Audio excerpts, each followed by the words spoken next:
Well, hello everyone, Brian Goulet here of GouletPens.com, and it's time for episode number 221 of Goulet Q&A. It's going to be a good one today. I'm going to be talking about my biggest pen turnoffs, yellowing resin, and collecting versus using. Is there even a difference? And what those might be. So I do want to give a quick heads up that if you have not subscribed already, I recommend you do so over on YouTube. That way you can find out as soon as we get these videos published. That would be awesome for you and for us. Had a very eventful weekend at the DC Fountain Pen Super Show. It's the biggest pen show in the world, from what I'm told, and it was definitely busy. Lots of different, manufacturers that we know, people that we see on a pretty regular basis, getting to see them at the show. Lots of up-and-comers as well, getting to kind of see, the innovation that's going on in the pen world. Of course, lots of fans, lots of customers, lots of, just very enthusiastic people in the pen community. It's really cool just because, we're online all the time. We don't have a physical brick and mortar store or anything like that. So the face-to-face, one-on-one interaction is kind of a special thing for us here at Goulet. So for us to get to do that is really kind of special at pen shows. And the DC show is kind of near and dear to our heart, my heart especially, because back in 2009, that's where I kind of had my first epiphany of like, man, we should really get into fountain pens. There's something here, there's a community around this, these people are really passionate about these pens. There's gotta be something to this whole pen thing.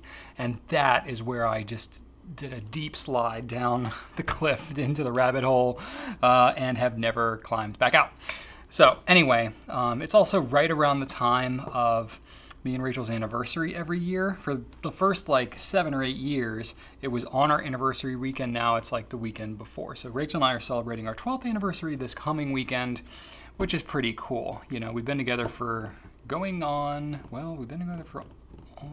17 years now altogether, but married for 12. So that's pretty cool, and kind of we're celebrating. So still got that spark, still got that fire. So we're doing good. We expanded the Jinhao Shark line a little bit. You may have noticed we added some colors. We did have the nice little Shark Week sale there. That was pretty fun last month, but we expanded the colors. Unfortunately, we didn't get the new colors in time for that, but hey, what are you gonna do? So now we have plenty of colors of Shark pens and fun little pens for you. We got the new, let's see here, we got the Faber-Castell Essentio, which is kind of like a revamp of the Faber-Castell Basic, which we used to carry a couple of years ago.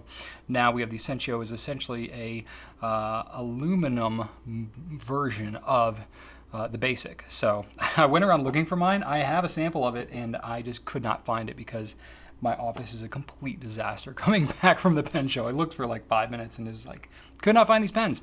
Anyway, good problem to have, right? Being in my situation here. No, not really, but still, onward we go. Got a new pen in literally just a couple hours before I sat down to shoot this video on Wednesdays when I'm shooting this. But we got the new Visconti Rembrandt Azure, which you may notice kind of matches my shirt a little bit. So this is an exclusive color to the US from what I understand. It is a very, very striking pen. And we had a sample of it. And actually it's a little darker in person than the photographs that we originally had up from that sample. So I don't know if that's just a discrepancy from the sample batch they did and the ones that are coming in, but all the ones that we're seeing now are this slightly darker, slightly more vibrant blue with kind of a white and silver pearlescent swirl in it. Very, very striking color. We've had a little bit of confusion lately with the Visconti nibs because in the US, the nibs that are on the steel Visconti nib pens are different than what is in Europe. So Europe changed over. The US is going to change over at some point, but there was stock of some of the old nibs. The new nibs have a different nib designation on it, and the US distributor wanted it to more explicitly say the designation and stuff like that. So there's a bit of a difference there between the two nibs. So the US has slightly different nibs, and the housings don't swap. They're not interchangeable between the two, and that's where the confusion is really coming in, is anybody who's buying a nib unit from the US trying to put it on a newer European Visconti steel nib pen like the Rembrandt or the Van Gogh, it's not compatible and it's causing some challenges. Now technically you can yank the nibs out of there and you can swap it that way, but the housing will not screw in and out of the pen. So just wanted to kind of get that out there in case there was any confusion around that. Another pen that just came in with the Rembrandt Azure is the Portofino, which is a new limited edition that we are stocking, and I'm gonna put on my Visconti white gloves for this one, partly because I just think it's fun to get fancy every now and then, and partly because it's a limited edition pen that's nearly $2,000. And you know, I just think at some point it's probably worth, you know, putting on some gloves. So here we go. The pen is a, well, Portofino is a city, if I believe. I guess you could call it a city in Italy, right on the Amalfi Coast there. And so there's a lot of sailing that happens there. So it's a kind of a sailing theme pen. So it's got a teak wood theme to the box as well as to the pen itself. And it's a very beautiful pen, I will admit. It's not going to be for everybody, but the theming is pretty on point. So, you know, lots of nice accents, rose gold trim. It is teak wood with a rose gold overlay. It has the compass in the overlay here. It's a screw cap pen, and then it has a rose gold plated palladium nib, and it is a power filler as well. So very, very beautiful pen. Lots of nice accents. Let's show you what's going on there. Ta-da! So you can see it's got like the waves going on here in the middle of the bands and the cap, rose gold trim, all that good stuff. So very, very beautiful pen if you are into the Visconti limited editions, and you, especially if you like the kind of ocean nautical theme, this one may well be for you if you got a couple of grand to throw around on a pen. Not everybody does, but you know, we can all dream, right? That one will not be making it into my personal collection, but I can absolutely appreciate the theming in the pen, and the craftsmanship is pretty awesome on that one. So, all right, put the gloves back.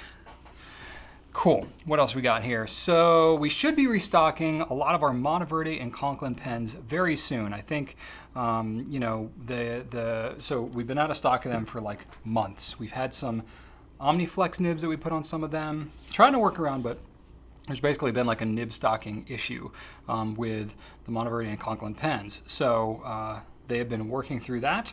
The way that the distributor Jaffa has handled that is by, you know, sourcing out nibs from a couple different places. So we have worked on an arrangement to get Bach nibs from Germany put on their pens, and then they have other nibs that they are sourcing out that are going to be essentially on other pens that aren't coming from us. So that is the situation. So they, from what I understand, they have the nibs, and we are expecting a pretty good size shipment of pens kind of across all models with Conklin and Monteverde to come to us next week, hopefully, unless something crazy happens, but that's it. So if you're on an email list or something for any of those pens, be on the lookout. You may start to see those start to come in, which is pretty exciting because you know, we've been waiting patiently for all that to get worked out.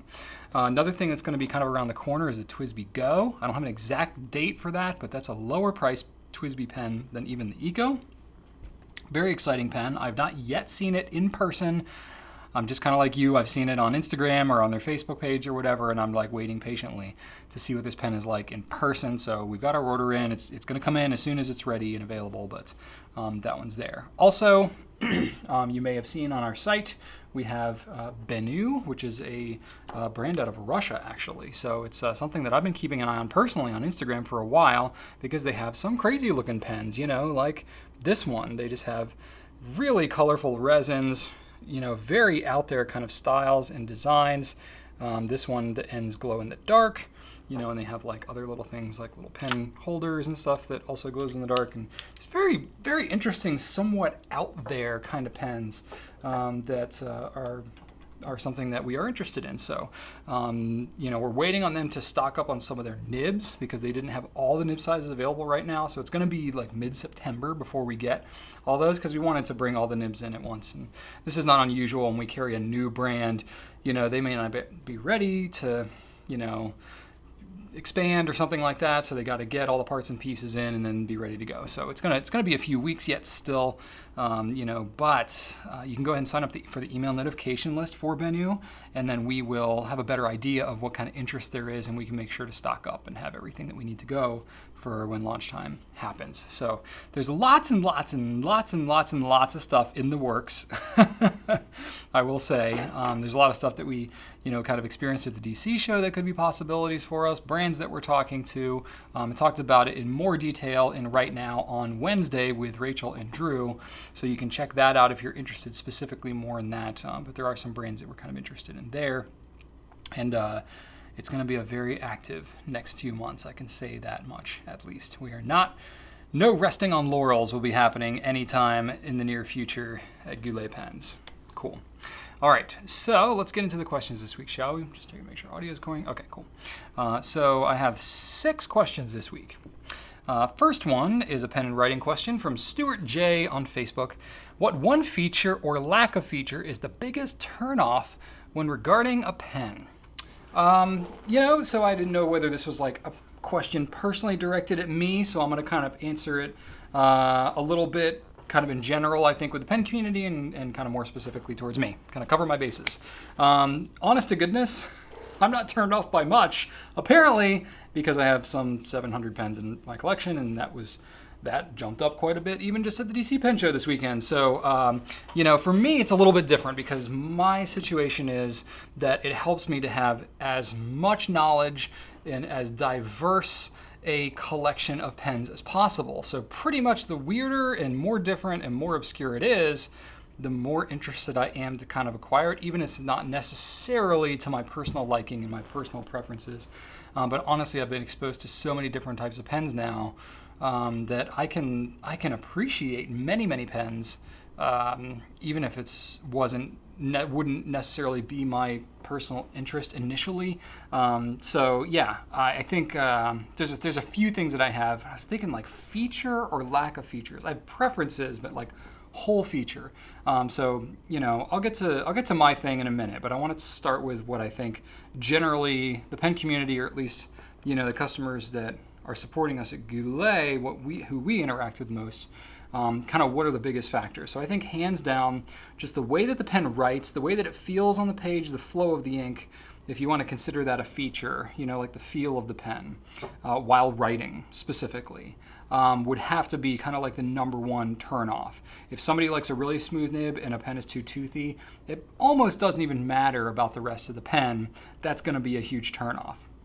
Or if somebody really wants a flex nib and the nib is too stiff, that's going to be a turnoff. So that's a huge factor, probably the number one most important thing, especially for our customers, because we kind of cater to the writing crowd. I'm going to answer a question a little bit later in Q&A here about collectors versus users. We definitely have more of a user crowd here. So the way that the pen writes is like the most important thing across all prices, brands, everything.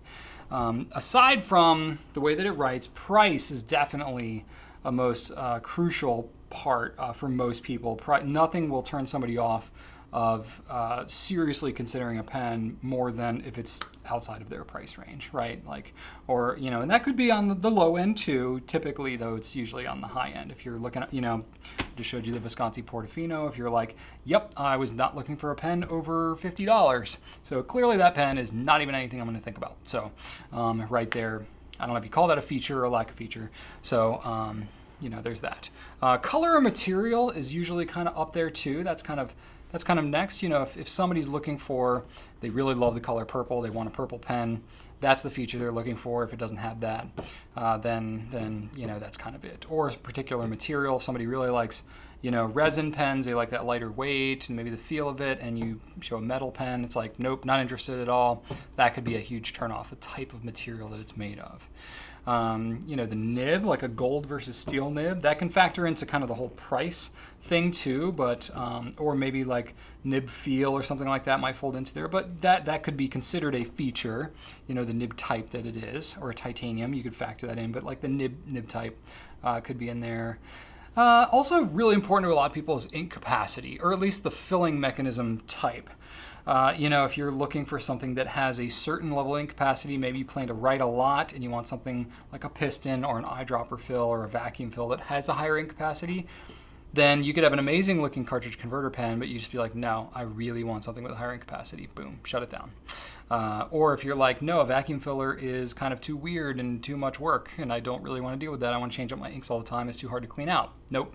So filling mechanism factors in a lot for people when they're shopping for pens. And then I threw this other one in here too, but it's surprisingly interesting a factor for most people, but whether the cap posts or not.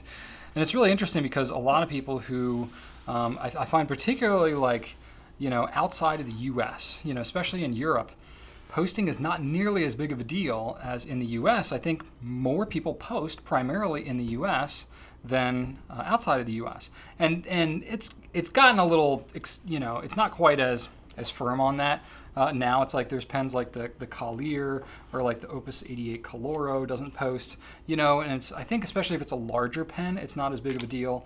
But yeah, it's definitely still a huge factor. Those who want to post their pens, if a pen doesn't post, that can be a deal breaker right there, no matter what else is going on with the pen.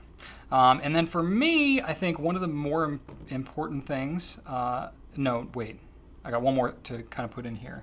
This isn't necessarily my thing, but another thing that's really important is the capping mechanism.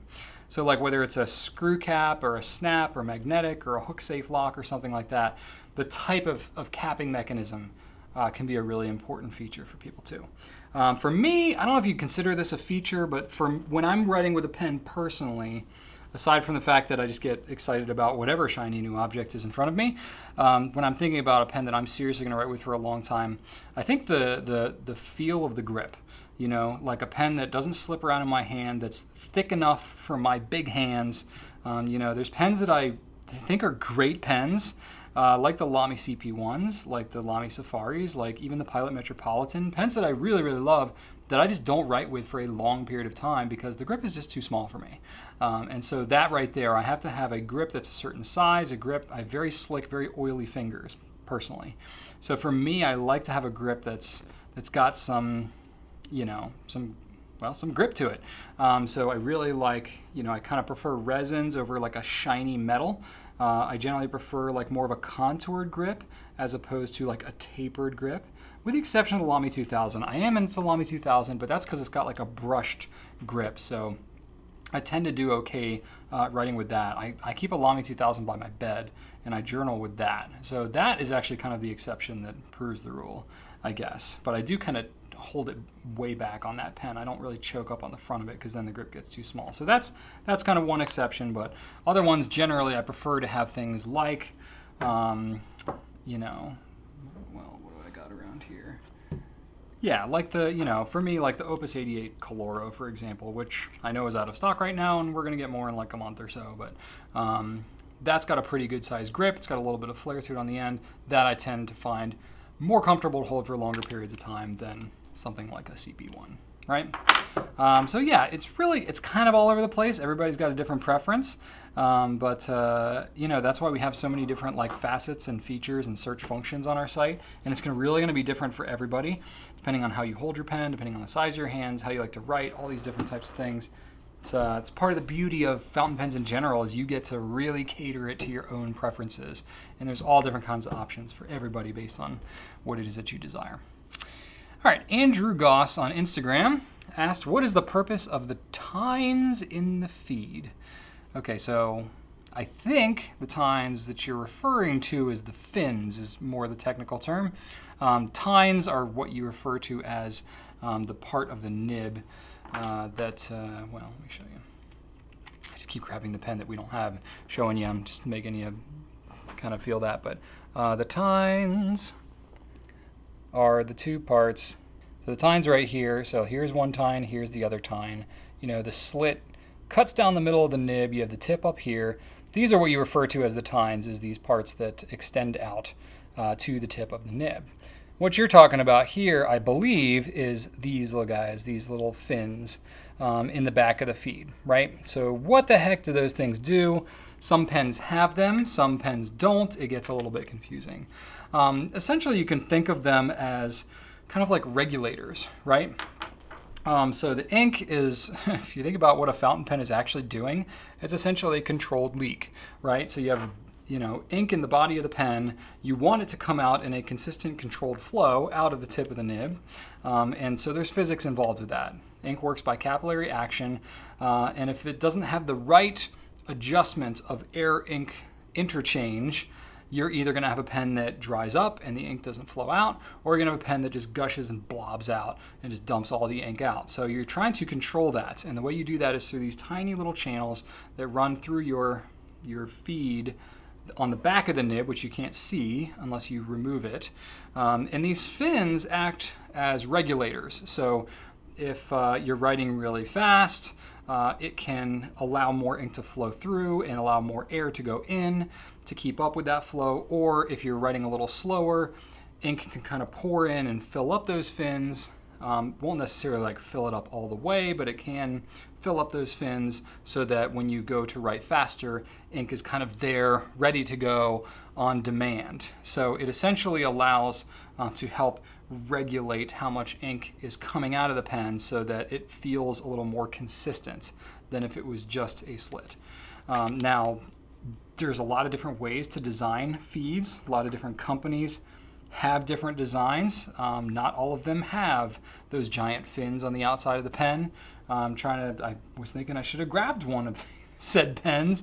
I'm looking around my desk. Everything I have pretty much has a similar type of design, but there are some like, trying to think like the Pilot Vanishing Point, for example. Very small nib, has a flat, smooth underside. It doesn't have those fins on the outside. So they design more of the feed on the underside that mates up to or on the top side that mates up to the nib, has more kind of that regulation type of effect going on inside of it there. Or like a Lamy Safari or an All-Star or something has just kind of that swoop, that flat swoop on the underside, and it doesn't have those fins kind of cut into it. So there's different ways that it can be designed, but that's the reason that it's designed that way on these particular nibs, is to help regulate the ink flow a little bit. Yeah. All right, Resident Evil 789 on Instagram asked, do some demonstrator pens turn yellow during storage, and any advice on turning them back to its former glory? I like to take questions like this every now and then because I don't know everything, especially, in general, but I don't know everything about pens despite having done this for many, many years. So for me, I like to take a Q&A question every now and then that makes me do a little bit of research. So I did a little bit of research, and I'll share some of that research with you, with the idea in mind that this is just based on some of my research and not based on like years and years of experience in the subject of chemistry and physics and stuff like that. So there's a lot of you who probably know way more about this than me. Forgive me if I am completely amateurish about my explanation, but this is just my best guess at what this answer could be. So here we go. I'm going to attempt to answer it. Hopefully I don't make myself look like a fool. All right, so based on my assumption, I think it depends on the pen and the type of plastic that's used. In my experience, I have not seen a lot of pens that will turn yellow over time. I think a lot of it has to do with the type of plastic. I think generally speaking, the type of plastic that's used in pens, and there's a lot of different types of plastic. If you're getting fancy, you can use the word resin. Resin is just another name for plastic.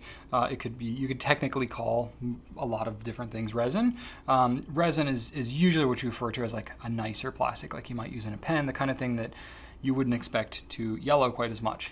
Other things like disposable Tupperware containers and stuff like that, yeah, you would expect maybe to see some of that because it's made to be more disposable. So it depends on the type of pen. I kind of look through my collection to see, like, do I have any pens that have actually yellowed over time? And really the only thing that I have that's yellowed a little bit is Noodler's pens, like the clear Noodler's pens. Now they do make this out of a different type of plastic. It's like a more natural kind of cellulosic resin. Technically, if you bury this thing underground, it will biodegrade. And it can, I guess, break down, you know, to a degree with UV exposure, which from what I understand is the main reason why you get yellowing of some plastics is due to UV exposure. Now there's other reasons that it can happen. Certain like gases or oils and solvents can also cause it to happen. I think it's going to depend on the type of plastic, depend on the environment that it's in, exactly how quickly that might happen, and whether or not it can be salvaged. Some things I've read, you know, certain types of plastic, if that happens, they cannot be salvaged. Other ones I read, yes, there might be some things you can try. So I'm going to say all of this based on the fact that this is all do at your own risk. Now, what's interesting about trying to clean and get this yellowing off of your pens, first off, it might yellow again, so expect that you're going to have to do this multiple times. And also, because you're dealing with dissimilar materials on most pens, meaning you might have some plastic here that's yellowed a little bit, but you're also going to have some metal parts. So any like hardcore cleaning you try to do to clean out that plastic, you might end up scratching or damaging the metal too. So for that reason alone, it might just not be worth it to you. But if you're just kind of curious and you're like, whatever, I'll take the risk, I just want to experiment and see what it does, then that's totally up to you. I did not, unfortunately, have the time to do that since I got this question to experiment myself, so this is all conjecture. But anyway, I just wanted to show a little bit of a comparison. So like I have some Noodler's pens. These ones I've had for probably 6 years, maybe 7 years. You know, they've yellowed just a little bit, and you can, it's not super noticeable, but if I hold it up like right next to a TWSBI, this is the 580 ALR, literally just pulled the 580 ALR out of the package. It's a different type of plastic, and it's brand new as opposed to having aged a little bit. And then when you hold it up next to it there, I don't know how obvious that is to you, but to me in person, I can definitely see there's a little bit of a yellow tinge to the Noodler's pens as opposed to the TWSBI, right? So that can be what you're talking about, and if that's just really offensive to you and you want to clean it off, some of the things that I read that can help with that, hydrogen peroxide could possibly help. However, that also can be corrosive to metal, and so you kind of want to watch out for that. I've heard that bleach can also work. That also can corrode metal. You can, as opposed to a chemical reaction, you can also use more of an abrasive, like you can use a sanding, like a fine sanding, or some kind of, you know, abrasive compound like Comet cleaner, like the Comet, the brand, you know, it's like a sink bathroom cleaner. You know, that can help to kind of remove that top, you know, kind of oxidized layer. I don't know if oxidize is the right term there, but that top layer of the plastic that might have yellowed. But it definitely, an abrasive will certainly risk damaging any trim or any metal parts that you might have on the pen. So, you know, if any of you are scientists out there who know more about this kind of thing, by all means, please leave something in the comments. But I think to sum it all up, I would say you're probably safest just to kind of live with it on a pen, especially if you're dealing with something that has metal parts. If it's an inexpensive pen and you really want to try to get it clean again, you have a couple of ways that you can do it. And you can literally just Google like how to clean the yellowing off of plastic. And you can see like specific formulas and mixtures of things like the peroxide and how much to put in the water and all that kind of stuff. I haven't really heard a lot of conversation about this, which is kind of part of why I want to take this question, is because at this point I've answered 2,000 some questions, and it was just one that I'd never gotten before. So I was like, sure, I'll try this one. But I have not read a lot on like Fountain Pen Network or any of those kind of like deeper forums about this kind of thing. So I thought it'd be interesting, and if any of you are kind of curious and want to try it out, you know, please let me know, or post in the comments or something like that. It would be kind of interesting. DM me on Instagram or whatever. Yeah, there you go. So hopefully that's interesting for you. All right, next question I have is from feersumenjinn on Instagram. The massive disconnection between using and collecting pens. At times, it seems the two have nothing to do with each other. Yeah, I would say, you know, perhaps. Just like anything, I guess, you could collect running shoes, but never run. You know, you can collect musical instruments, but never play them. You know, you can collect wine, but never drink it. You can always collect things that you're not actually using. That is definitely the case. And that is the case with some fountain pen users. You know, there's some people that I've heard about that have extremely extensive pen collections, and they buy them, and, you know, maybe they have a safety deposit box, and they buy these limited editions and they just take them and store them immediately in the safety deposit box, or they put them under their bed, or they put them in a special room or a closet, or put them on display, and they never intend to ink them up, or maybe never even intend to take them out of the box. I've heard of that. I don't know a whole lot of people that are in that situation, because we have a very, very heavy user following here at Goulet Pens. I don't have a single pen that I have kept in the box and never inked up. I have some pens that are like some more special limited edition things that I haven't inked up before, but honestly that's partly just out of practicality, because I have a lot of pens and I can only ink up so many at a time. And I just kind of, Visconti as an example. If I get a special Visconti pen, the nib is going to be the same as some of the other ones that I might have, so I may or may not be inclined to ink up that one if I haven't kind of put it in my rotation yet. For me, it's more of a practicality thing than it is like a fundamental I won't do it. I think that there's some division there between users and collectors, but I think, at least based on my assessment of what I've observed in the last 9 years or so since I've been in the business, there are a lot more people who are both collecting and using. Like, I think the idea of buying expensive limited edition pens purely for collecting and just investing and hoarding them and saving them, and hoarding is has a bad connotation to it, even though I would consider what I do to be hoarding. People that amass a collection of pens without the intention of using them to either pass on or to one day sell or something like that. I hear of that happening less now than probably 10, 15 years ago. When I talked to, I just went to the DC show this past weekend, and I've talked to other retailers who were around before I was, and they kind of talk about like the heyday of the 90s when, like Mont Blanc, for example, they kind of led the charge with limited editions. And limited editions at that time were a little lower priced. You're talking, maybe $400 to $600, and then the crazy ones would be like over $1,000, so these days you get some that are in the 2,000, 4,000, whatever. But from what I hear from other retailers, I mean, literally it was just, they could not make them fast enough. People were gobbling them up. That is not necessarily the case these days. These days, I think there's a lot of thought and intention that goes into limited editions. There's a good theming, and there's fewer of them that are made probably than there were back in that heyday of the limited editions. So the people that are collecting now, I think, are doing so very thoughtfully, very intentionally, and very personally. It's based very much on people's interests than it is about the potential or hype or idea of having a huge collection as an investment or something like that. Surely there's some of that probably goes on. I'm not as plugged into that community maybe as some other like more specialized retailers are who focus on the kind of collectibles. Most of the people that I know, even who are buying what you would consider to be collector pens, some higher end pens, $2,000, $4,000, $10,000 pens, high-end Namiki Maki pens, and crazy artistic limited kind of things.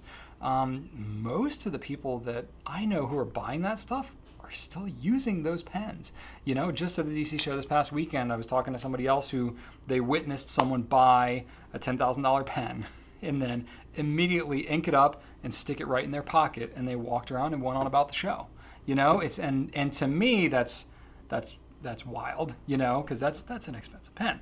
But I think it's really awesome that to me it would be like if you bought like a really, really nice car and then you just left it in the garage all the time and never drove it. Like, to me it's a little bit, man, you should really get out and enjoy that. Like, that's part of what it's made for. So I think it's the same thing. Like, if you buy a really, really nice pen, man, test drive that thing, enjoy it, show it off, that kind of thing, enjoy it, because that's kind of what it was meant for.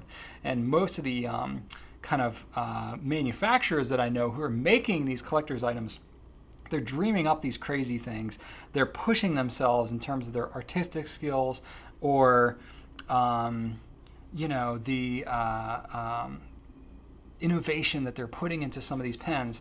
There's nothing that makes them happier than than knowing that it goes to someone that appreciates it and is going to use it and write with it. I've been told specifically from, Pilot and Namiki that the artisans who are working on those pens and crafting those nibs, there's nothing that makes them happier than knowing that someone is writing and using that pen on a regular basis, because they are truly appreciating the artwork and what into that pen. So to me, I don't think it has to be such a divisive thing. I'm seeing more of a convergence.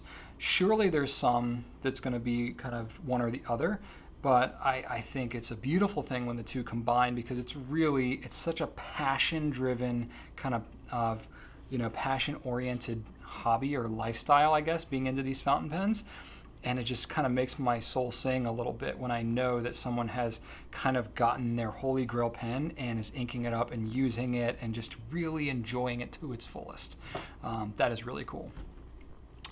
All right, next question I have is smseerymurphy, okay, on Instagram. Why don't more fountain pen makers have stub nibs as part of their lineup? Sigh. I know, right? Like, I feel ya. Stub nibs got a very special place in my heart. I think back, I get very nostalgic around the DC show. I know I'm bringing up the DC show a lot. It just happens, very fresh on my mind. But I think a lot about, like, man, what it was like for me to be a newbie, because I was a total newbie. That was my first just drop into the ocean of fountain pen experience. I literally never even touched a fountain pen before.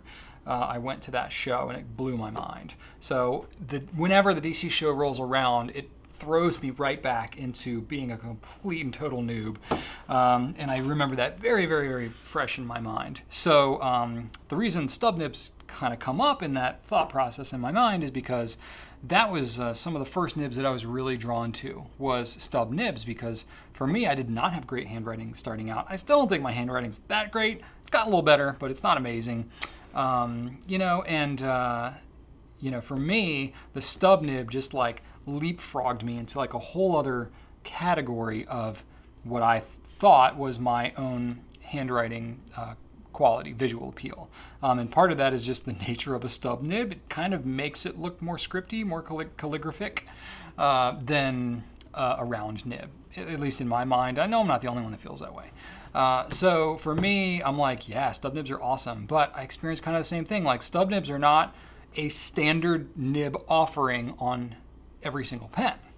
I don't necessarily 100% know why that is, because it's going to be different for every manufacturer. The one thing I can say is that it's my understanding from talking to manufacturers that are from other countries outside of the U.S. Obviously, the U.S. market is where most of my influence comes from, because that's mainly who we serve with our customer base, but we also interact socially with people all over the world, and most of our manufacturers are outside of the U.S., so it's interesting to get kind of perspective on that. From what I understand, stub nibs are not necessarily the hottest demand thing. It's like, even in the U.S., it's changed a little bit, but like the medium nib for a long time was like the most popular nib. And to me, I'm just like, I got nothing wrong with a medium nib, but that is just not what I would say is like the go-to most popular nib size. And it does not typically prove to be the most popular nib size for us at Goulet. Usually extra fines, and or as fine as possible, because we have pretty terrible paper as a general rule in the US, because we typically have inkjet printers and things like that, or people are using pencils or ballpoints. And so high quality paper is usually not the standard at most places that we're interacting in the US. So having a finer nib is usually the most popular nib size, if all else equal. And then a stub is usually like number 2 for us here at Goulet. Now, it's not the case for every pen necessarily, but that's usually kind of how it goes. And the manufacturers are usually pretty surprised to hear that. And we end up being somewhat of an anomaly. Maybe not just Goulet, with our kind of, whatever the demand that we have with our community, but it might be somewhat more even of a U.S. thing than outside the U.S.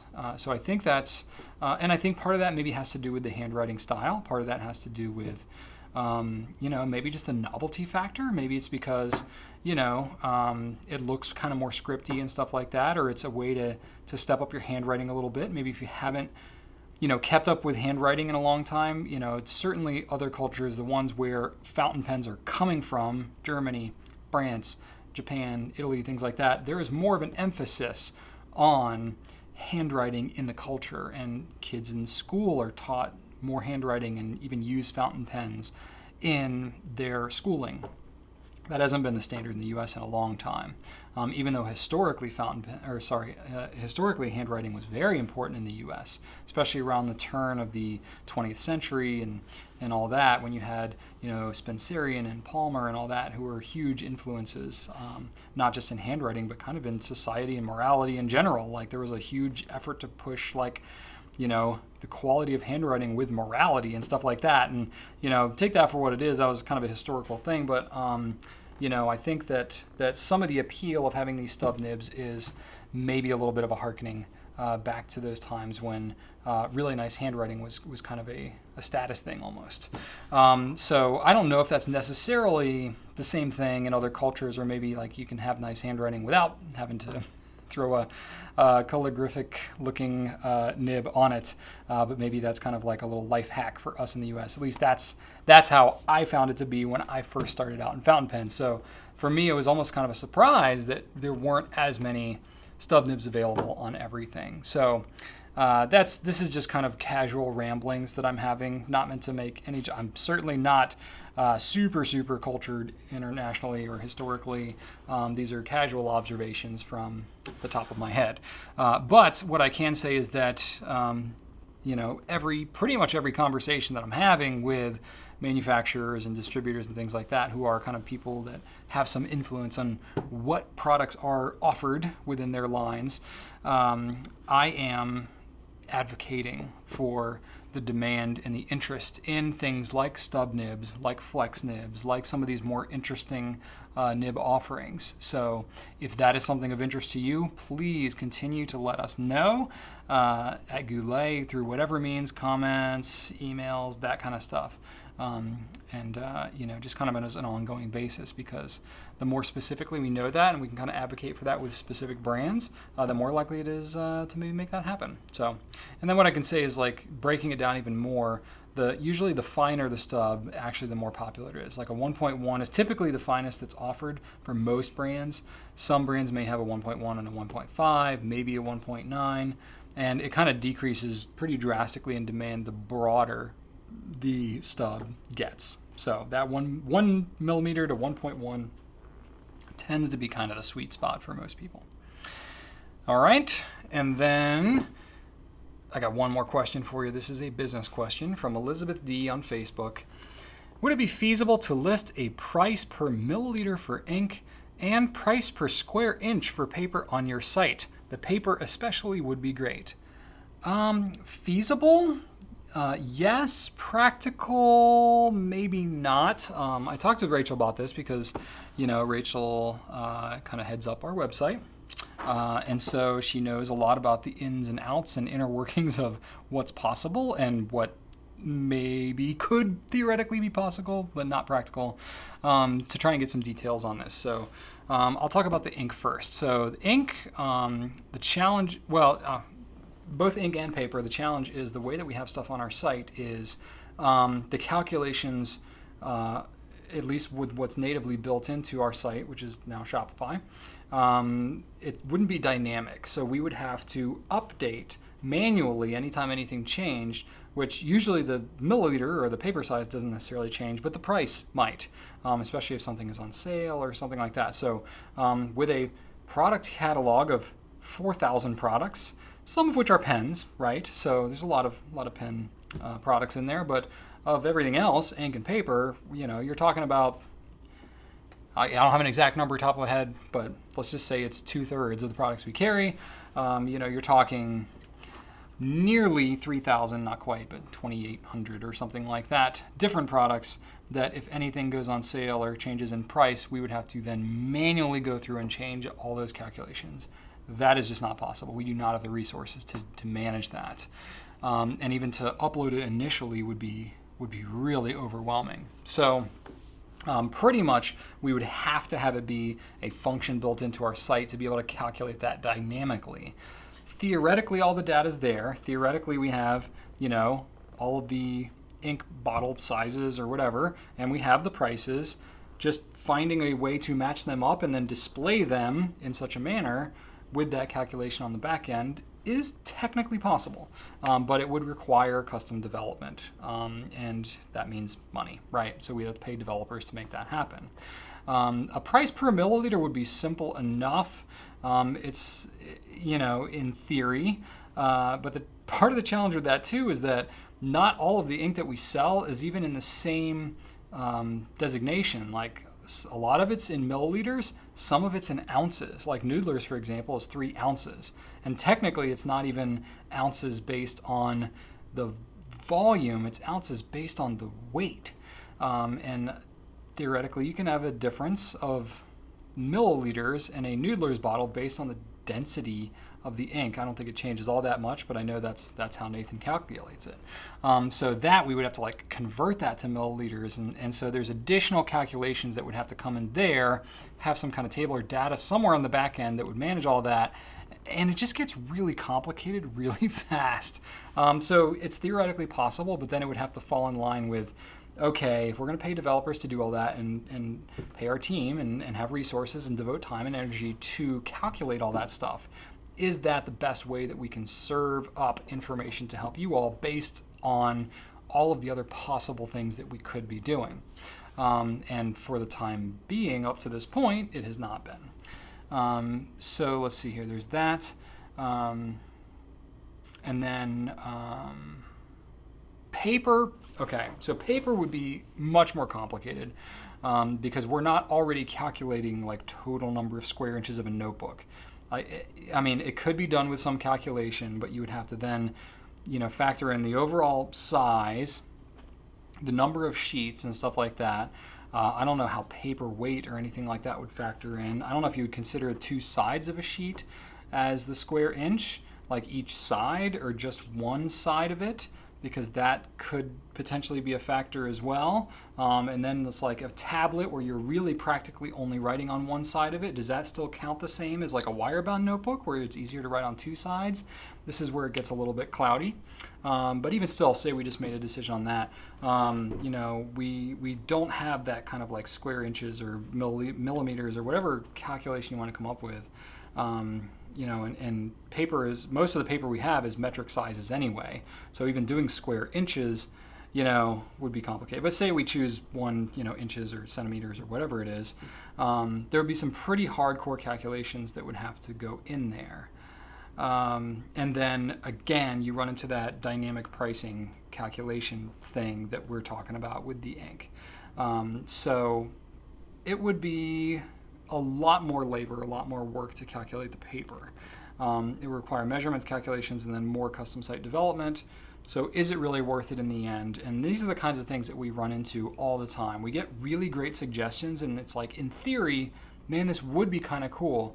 But it's also like, okay, how many people are actually making like a buying decision based on, you know, the price per square inch of a notebook? Not everybody. Like some people, it's just they know the style of notebook they like and that's what they want to go with, and if the price is reasonable, they just kind of go for it. It's not necessarily the defining factor. So we have to calculate all of that time and energy, and then the opportunity cost of other projects that we have. Like for example, we had to give up a lot of package sets, you know, when we moved over to Shopify because it wasn't as natively built in.